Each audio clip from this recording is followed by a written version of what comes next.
One of the three legs of the stool that Global Innovations brings to any client organization, from global diversity inclusion, global cross-cultural competence, cultural dexterity, as well as leadership management development, talent selection, etc. The leg of the stool that's really around cross-cultural fluency or cultural dexterity is something I'm particularly attached to. I was working with a client, a major manufacturer of farming equipment out of the Midwest. And part of its growth strategy for top-line growth and capture more profitable growth from an M&A strategy was really to go out and purchase some of the smaller players in the industry while honoring the antitrust, of course. And one of the organizations that this U.S. manufacturer purchased was a kibbutzim in Tel Aviv, Israel.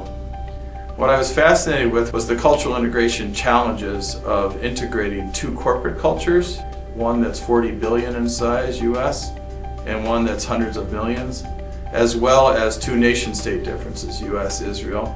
And there's even a subculture within Israel, the kibbutz culture, which is really unique in and of itself, family-owned, privately held, very much of a family environment, deep religious roots as well.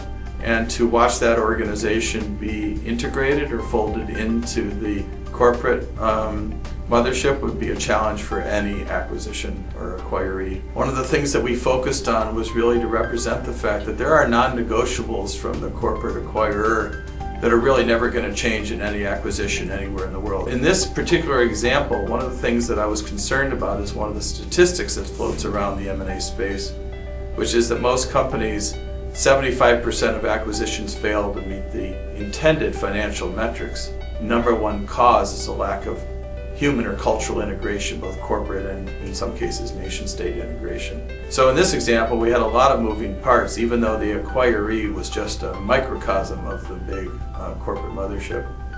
And one of the important things we did was to give them face and make sure that we inventoried the assets, inventoried the best practices of both organizations, so we could develop a set of next practices.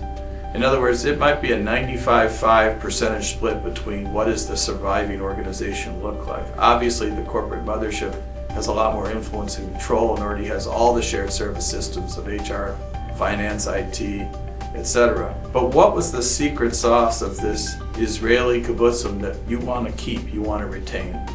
So by doing an inventory of assets, we applied a global business transformation best practice strategy in M&A cultural integration by making sure that their face and their value was brought to light. And in the end, the much larger corporate giant saw a real inherent value.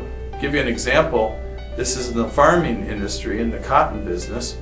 This particular Israeli kibbutzim had access to two primary markets that this Midwest US company did not have access to, India and China. And 80% of the future cotton that will be grown in the world will be grown in India and China. Yet this Midwest company had very little access to them. Historically, in India, most cotton seeds are laid down by hand. But the equipment that this organization was selling was obviously a combine that only went down rows. So you had to re-engineer the Indian culture, the Indian climate, the Indian farming community to plant the seeds with a piece of farming equipment in order to be able to harvest and get the stalk and get the husk off the stalk in an efficient way and preserve as much cotton as possible. The person that had the relationship with the Indian government and the Chinese government through joint ventures was this kibbutzim president. It was not the folks in the Midwest. So inventorying the assets and recognizing that if we don't bring them into the organization in a meaningful way and leverage their relationships in India and China, we're losing inherent value of this deal. Now all deals, as you know, and whether it's outsourcing, joint ventures, acquisitions, integrations, have a synergy realization plan that says in order to achieve the savings or the acquiree's value that we are purchasing this company for, we need to hit these gates at these milestones and preserve all assets that have value to us in the surviving organization. Well, these were some primary assets that they wanted to retain. And if they came in and overpowered the Israeli kibbutzim with all of their processes and systems and compliance and forcing them into all these rigors, they're going to kill the entrepreneurial spirit and the collectivism of this kibbutzim and force them into their own US-centric process or corporate processes that would not only intimidate these folks but cause them to run, maybe even to a competitor. or start up a new firm to compete. So really the cultural integration included this inventory of assets, inventory of best practices, inventory of relationships, and that allowed for not a either or tug of war, the US way or the Israeli way, the corporate giant way or this kibbutzim way, but what I like to call a third culture, a third way, a 1 + 1 = 3, a hybrid, which was the best of both worlds.